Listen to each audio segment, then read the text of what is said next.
All hail the power of Jesus' name. Let angels prostrate fall. Let angels prostrate fall. Bring forth a royal diadem and crown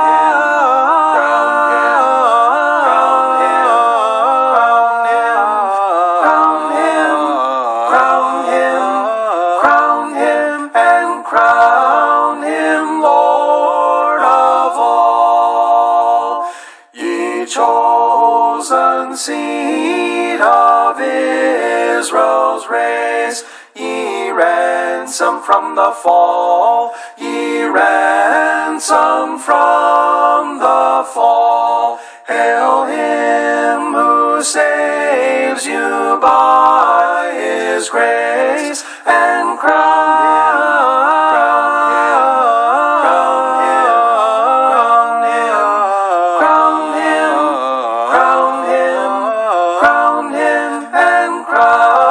him Lord of all. Let every kindred, every tribe on this terrestrial ball, on this terrestrial ball, to him all majesty ascribe, and crown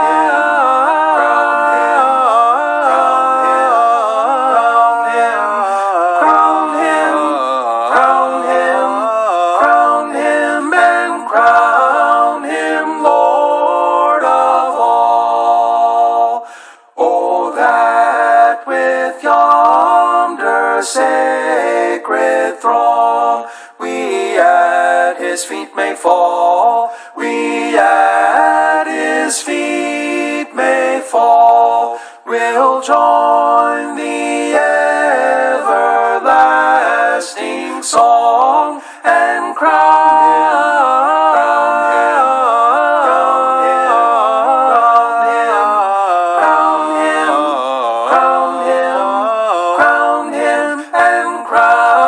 him Lord of all.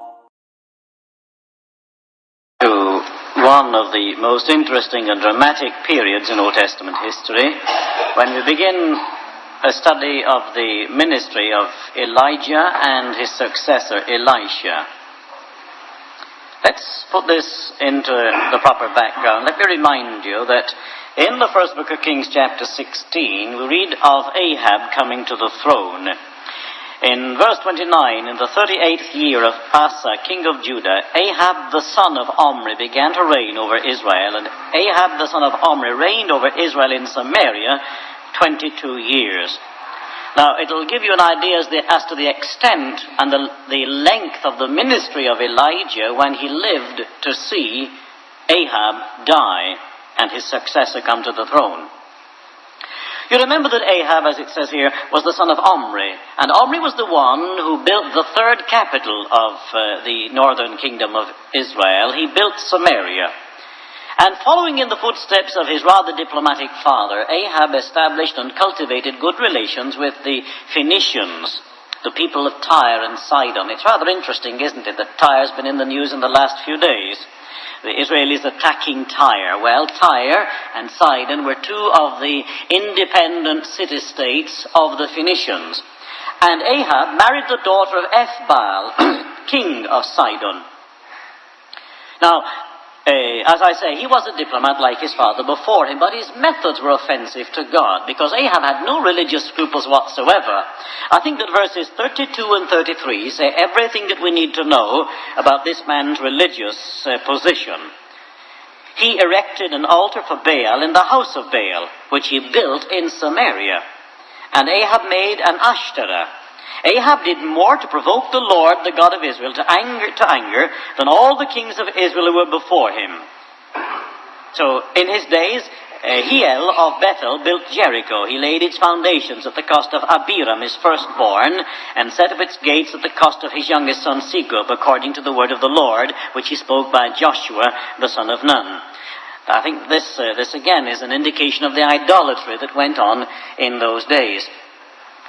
And you can see the extent of the idolatry of this man Ahab when there in the very capital of the northern kingdom he built a temple to Baal and cultivated and encouraged the worship of Baal. In fact, he introduced literally hundreds of prophets of Baal to make Baalism the religion of Israel, as it was the religion of Jezebel, his wife, from Sidon. And it was then that this prophet Elijah appeared. There's nothing given to us about his background. We know nothing about his ancestry. We know nothing about the way in which God called him to his mission. The man appears in a very dramatic fashion with startling suddenness, and he exercises this ministry which has earned him the title of the greatest of the prophets. I think it's significant that there on the Mount of Transfiguration, Moses and Elijah appeared talking to Jesus. You might have thought perhaps that Moses and Isaiah, or Moses and Jeremiah, or Moses and Ezekiel, or Moses or Daniel, or some of the so-called major prophets. But no, it's Moses and Elijah, because Elijah represented the whole of the prophetic ministry. His very name is significant. It says, "My God is Jehovah." My God is Jehovah. That's what Elijah means. And I think that in itself was a witness and a testimony in such a time as the time in which he lived. It showed exactly where this man stood in an age of idolatry. He's called Elijah the Tishbite of Gilead, and precisely what that means, we're not in a position to say. It doesn't tell us a great deal about him, except that he came from perhaps Tishbe or Tishbe. We're not even sure about that, and we don't even know where it is, except that we take what it says here, that it was somewhere in the territory of Gilead. And we're still not able to identify the place with any kind of certainty. Now, all this is part of the mystery, the mystique, you might call it, of this remarkable man. Everything about his coming, his appearance, his method is dramatic. As to his physical appearance, you have one reference in 2 Kings 1 verse 18, where it tells you that he had a loose mantle or garment of hair cloth, usually camel's hair, woven into cloth, a rather rough material, and tied about his waist with a leather girdle or a leather belt. And add to that the man's long hair, because almost with certainty, he was a Nazirite and had the Nazirite vow, and the fact that he would have a full beard, he would present quite an awe-inspiring sight. And when the man suddenly confronted Ahab and Jezebel in their palace at Samaria, he must have stood out in startling contrast with the luxury and the grandeur of the royal palace and all the fashion of the city itself. You see, he came out of the deserts. And in those deserts, that's just exactly where life had continued in the same way ever since the time of Moses. The nomadic, the Bedouin life of herders, shepherds, people who kept flocks. They knew nothing about the luxury and the grandeur of royalty at Samaria, and they didn't even know very much about the new agricultural life, which some of them regarded as a sin in itself. Because with the agricultural life that had sprung up in Israel, there was a tendency to go after the Baalim, the fertility gods of the ground, such as were worshipped by the Phoenicians and by other farming communities in the area. So there's the contrast between this man and the couple that he faced. And the ministry that he exercised not only had a tremendous impact at that time, but its impression was a lasting one. I think it's, for example, significant that even today, when the Orthodox Jews celebrate the Passover, there's a place set at the table, every family table, and a chair waiting for the prophet Elijah. And at one point in the family celebration, the smallest boy in the family goes to the door to see if the prophet Elijah is there. At the naming of every Orthodox Jewish baby, a place is set, a chair is set for the prophet Elijah. And you remember that when Jesus said to his disciples in Matthew 16, "Who do men say that I am?" This said Elijah, or one of the prophets, Jeremiah. And then when John the Baptist emerged, looking, I suppose, to all the world like another Elijah, a wild man, as it were, from the wilderness, preaching condemnation on the banks of the Jordan, whose garment was just the same as Elijah, they said, well, here he is, here's Elijah again. And of course Jesus pointed out that John the Baptist was not Elijah, though he came in the spirit and the power of Elijah. He had come in the fulfillment of the very last prophecy in the Old Testament, in the book of Malachi, chapter 4, that spoke of the coming of the prophet Elijah. I will send my servant Elijah before the great day. He shall turn the hearts of the children to the fathers, and the fathers to the children, lest I come and smite the earth with a curse. So, the Jews always expected Elijah to come back to earth before the Messiah came. So that when John the Baptist came, they thought that he was Elijah. And of course, later on they thought that Jesus was Elijah. And then when Jesus was on the cross, you remember the cry, Eloi, Eloi, which is my God, which is part of the name of Elijah, why hast thou forsaken me? They mistakenly thought that he called for Elijah. So there's no more dramatic personality among the prophets than this man Elijah. Now the first message that he brings is there in chapter 17. Now Elijah the Tishbite of Tishbe in Gilead said to Ahab, As the Lord, the God of Israel lives, before whom I stand, there shall be neither dew nor rain these years, except by my word. A very sudden appearance, and a very sudden prophecy relating to a time of drought that's to come. Except by my word, he says, there's not going to be any rain. In other words, these are my credentials. This will prove to you that I've come from God. This is the evidence of my divine backing. There's going to be a drought and there won't be a rain until I say so. Now, of course, drought was not uncommon in those days, but it's very seldom lasted as long as this particular drought lasted. James tells us that it lasted for 3.5 years. And God makes provision for the prophet during this time of drought. He sends him to a certain place, to Zarephath, which he sends him to a place rather to the side of a brook, for example, and God feeds him, cares for him until the brook dries up, and then he's sent to Zarephath, which happens to be in Phoenicia, outside of Ahab's territory, outside of the reach of Ahab, where he simply can't be found. And God has commanded a certain widow woman to look after the prophet. Now, the first meeting is not a very prepossessing one, because the widow seems unable to take care of her own needs.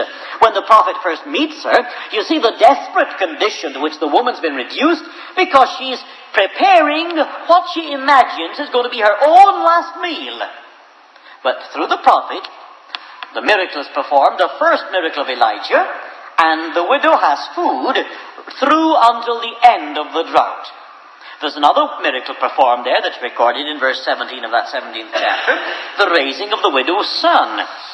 The boy is dead. Elijah goes up and brings him back to life. Incidentally, you can see something of a parallel between the ministry of Elijah and the ministry of the Lord Jesus in the providing of food, in the raising of the dead, and various other things that happen. Now this is all in chapter 17. It's the introduction of the two first miracles of the prophet. And then, chapter 18 tells you that in that third year, after many days, in the third year, he's commanded to go and show himself to Ahab again, and to tell Ahab that there's going to be rain on the earth. So, two things are actually happening. Elijah is coming down from Phoenicia, back into Ahab's territory to meet the king. Meanwhile, back in Samaria, Ahab is getting very concerned about the state of things, because the scriptures tell us that the drought has been very severe in Samaria itself. And Ahab, desperate for water, determines to search for it.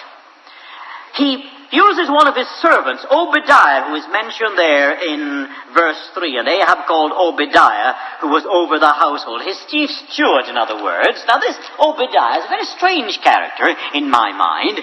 He's a strange mixture of courage and timidity. If you look at verse 3, there's no questioning the man's courage, because we're told that Obadiah revered the Lord greatly. And when Jezebel cut off the prophets of the Lord, Obadiah took 100 prophets and hid them by 50s in a cave and fed them with bread and water. That's a very brave thing to do. Jezebel determined on the extermination of the prophets of Jehovah and executed them, as many as she could find. But this man Obadiah, because of his fear of God, his love of God, because that's what the word fear means, cares for 100 of the prophets of the Lord, feeds them and looks after them in hiding. Now, at the very risk of his own life, as I think you'll understand. And yet, in spite of doing this, you find later on that in verse 7, as Obadiah is on the way looking for the water at the behest of his master the king, Elijah meets him. Obadiah recognizes him, falls on his face, and says, "Is it you, my lord Elijah?" And when Elijah says, "Go and tell your master that Elijah's here," Obadiah said, well, what have I done that you should wish this on me? This is a death wish. If I go back and tell the king that I've seen you, he's going to have my life. He'll kill me. So he doesn't want to go. He's scared. As I say, a strange mixture of courage and timidity. Well, of course, Elijah says, "Go and tell your Lord." And there's a meeting takes place between Elijah and Ahab. And verse 17 is another interesting verse. Ahab saw Elijah. Ahab said to him, "Is it you, you troubler of Israel, you troublemaker?" And look at the answer that the prophet gives. "I have not troubled Israel, but you have. I'm not the troublemaker, but you're the troublemaker, you and your father's house, because you've forsaken the commandments of the Lord and followed the Baals." Then he says, look, let's have a showdown. And in this 18th chapter, you have what I regard as one of the most dramatic scenes recorded here in the Old Testament. The tremendous contest between the prophet Elijah and the 450 false prophets of Baal there on Mount Carmel. Elijah says, look, let's have a showdown. Let's see just who is God. You get together your prophets, let them build an altar, let them lay a sacrifice, let them call upon their God to answer by fire. Now, this should be an easy thing for Baal, the sun god, the god of fertility, the god of life. Should be an easy thing for that god to send down fire and consume the sacrifice. And I'll lay an altar too. I'll call on Jehovah to answer by fire. And the God who answers by fire, let him be the God. Now, can you imagine the scene? All the people are gathered together there on Mount Carmel. There's Jezebel, the wicked queen, the serpent beside the throne. There is Ahab. There are the 450 false prophets, and all the nation, all the people gathered together to see this contest. And Elijah says, "You go first." And so they build their altar.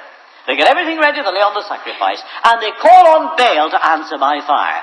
But there's nobody to answer. There's no answer comes. And from morning to evening, shrieking and flashing themselves with knives, the false prophets call upon their God. And there's Elijah on the touchline, so to speak, saying, "Go on, call upon him." Perhaps he's on a journey, or maybe he's asleep and has to be awakened. Maybe you have to wait till he comes back, or perhaps he's gone aside. And I'll tell you quite literally, that means perhaps he's gone to the bathroom. It literally means that in the Hebrew. You have to, he's really reducing their God to the very lowest that he can think of. All the contempt, all the sarcasm, all the very earthy flavor of the ancient prophet. And they were not always polite men. They spoke in sometimes hard language to these people, just showing the utter contemptibility of the false prophet. Go on, call upon him. And, well, you're told in verse 29, as the midday passed, they raved on until the time of the offering of the oblation, but there was no voice, and no one answered, no one heeded. A complete 100% failure. And then, it's Elijah's turn. And notice the way that he goes about this. He says, "Come near to me." He doesn't want anybody to think there's any hocus pocus about this. There's nothing up his sleeve. This is no trickery. This is not a conjuring trick that he's about to perform. He's not got any fire hidden about his person with which he's going to light the altar. He wants the people to see that everything is open and above board. And incidentally, isn't that the way it always is with the truth? The truth has nothing to hide. It doesn't have to have darkened rooms with curtains. Did you see the program about the exclusive brethren the other night? About no window? No wonder. Evil and wickedness thrives on darkness. Men love darkness rather than light because their deeds are evil. He that loves the light comes to the light that his deeds might be seen. And so with the truth, there are no stained glass windows to blot out the all too clear light of reality. No darkened rooms. Every door is open. "Come near to me," the prophet says. "See what I'm doing. I want you to have no doubts in your mind about what I'm going to do." And they come near. What does he do next? He does a very significant thing. Without saying a word, notice this. Verse 31, he took 12 stones, according to the number of the tribes of the son of Jacob. And with the stones he built an altar in the name of the Lord. Now, which altar is he building? Well, look at the previous verse, verse 30. And he repaired the altar of the Lord which had been thrown down. Now that, to me, is a striking comment on the state of Israel at that time. While the people are flocking in their hundreds, perhaps in their thousands, to the altars of the Baalim, the altar of God has been not allowed to fall into disrepair, but literally thrown down, deliberately broken, deliberately scattered, the stones scattered. And God is neglected.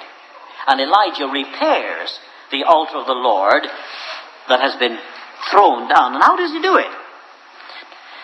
He took 12 stones, according to the number of the tribes of Israel. Now, this again is a significant witness. At this moment, the 12 tribes are divided. You've got 10 in the north and 2 in the south. But he's making them understand that God's people are meant to be a unity. Not divided like this. That God means them to be one in the worship of himself. And so he symbolically brings all the 12 together. And he's trying to show them that the way to unity and the way to real happiness and prosperity is in the worship and the service of the God whose altar they've actually thrown down. And then he does something else too. He digs a trench around the altar. He puts the wood on the altar. He lays the sacrifice on the wood. And then he tells them to fill 4 jars with water. Pour the whole lot over. Everything. Soak it through. And when they've done that, he says, do it again. And he says, do it a 3rd time. So the water's not only swimming on the altar, but it's actually filled the trench all around that he's built. Now, obviously, if there's going to be a test, this is it. If he wanted it difficult, well, he's got it difficult. And at the time of the offering of the evening sacrifice, when according to the law the sacrifice should be offered, he waits until the right moment. And then he prays. And you know, I believe that the prayers of the Bible are short prayers. Here again, could you find anything more succinct, more brief and to the point than this prayer?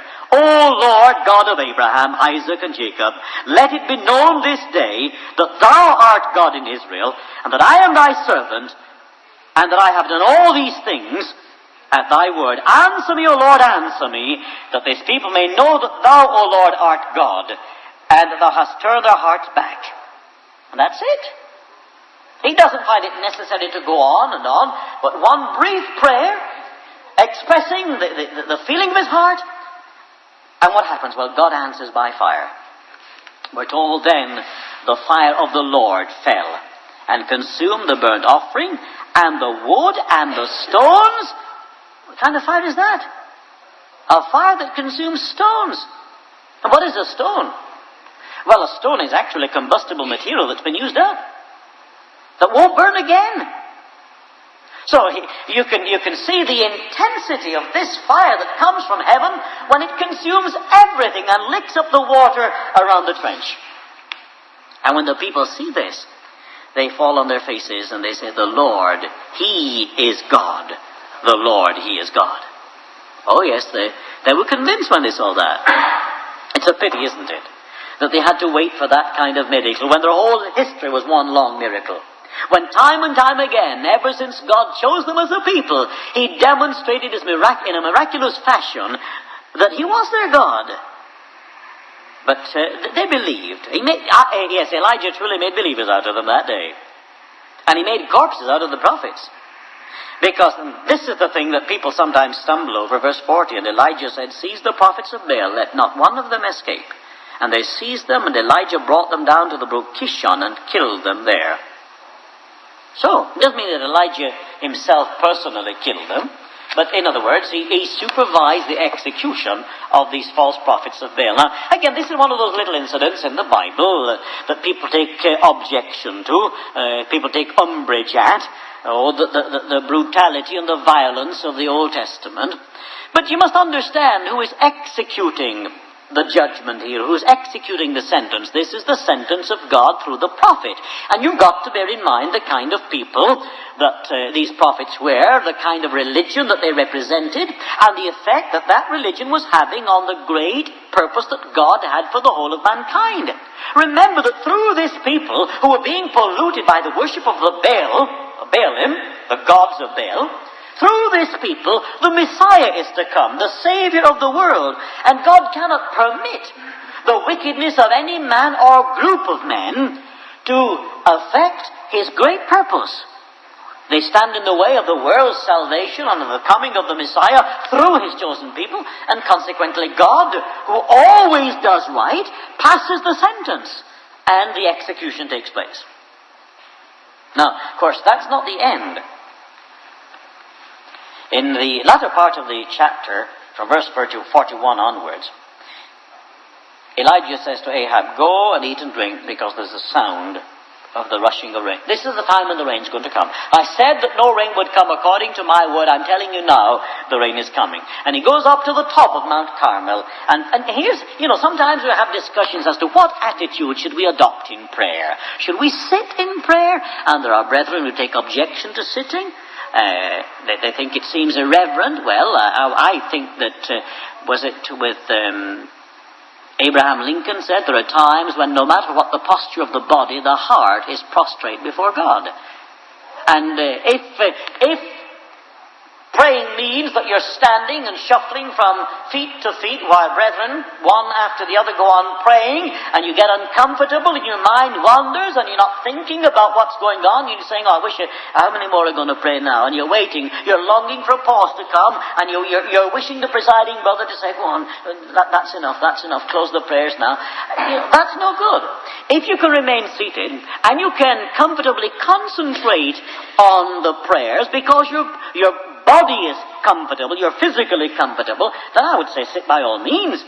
But, of course, this is something that we leave to the individual. I don't think the Bible stipulates the posture one should adopt, except that, of course, Paul says, "I would that men pray everywhere, raising holy hands," and I've yet to see my brethren raising their hands in prayer.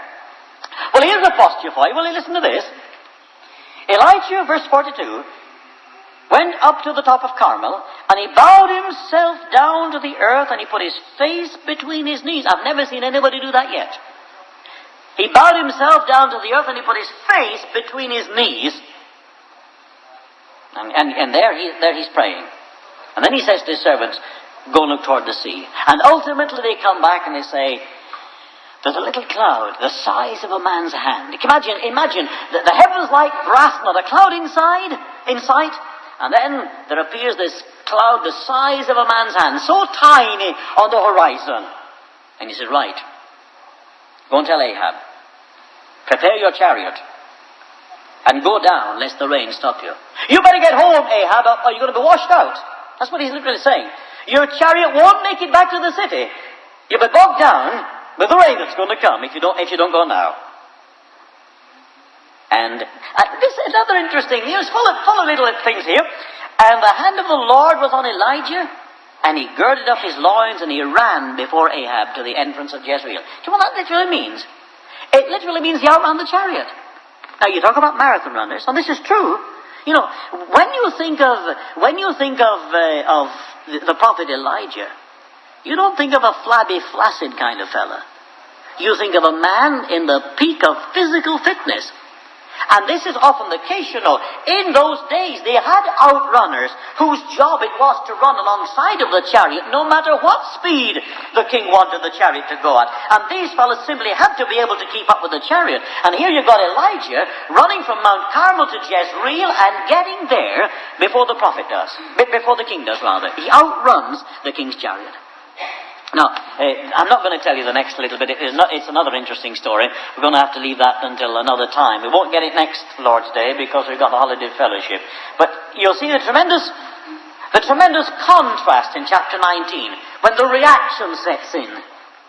And when Jezebel says, "Look, I'm going to have your life. I'm going to have your life," she says, "before this time tomorrow." And he runs like a startled rabbit. And another thing, he doesn't stop running until he's 90 miles away. It's true, outside of the territory of King Ahab. But we'll leave that another time. Any comments?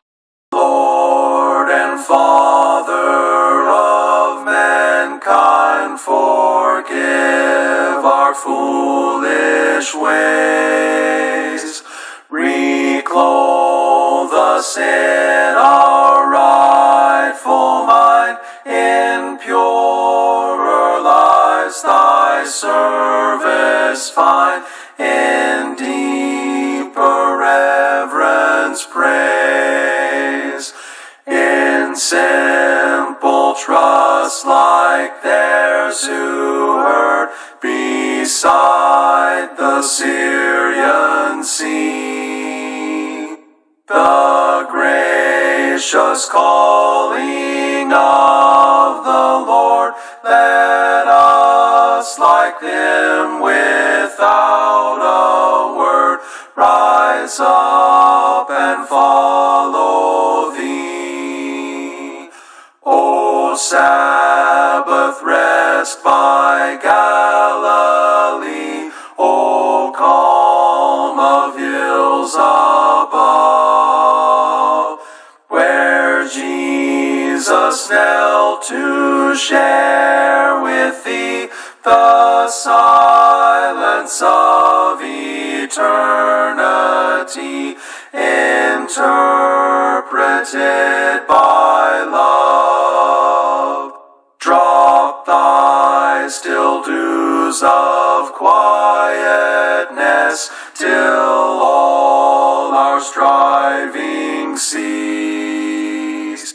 Take from our souls the strain and stress, and let our ordered lives confess the beauty of thy peace.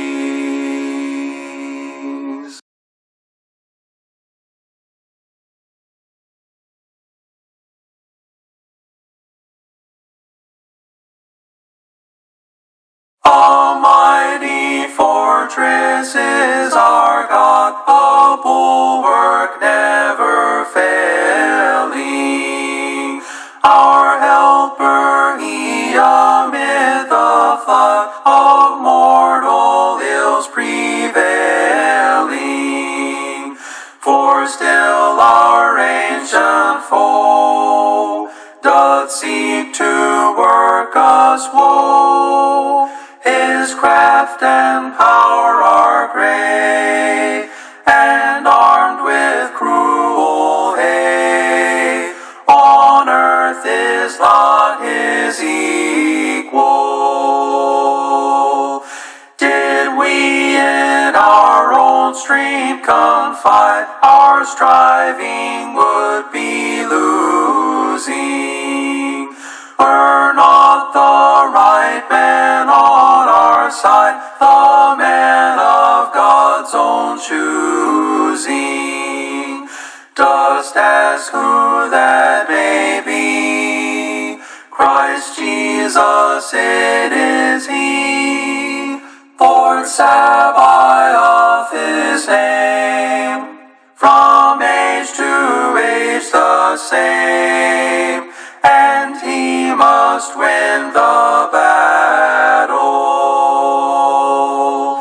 And though this world with demons filled should threaten to undo us, we will not fear, for God hath willed his truth to triumph through us. The Prince of Darkness grim, we tremble not for him. His rage we can endure, for lo, his doom is sure. One little word shall fail him.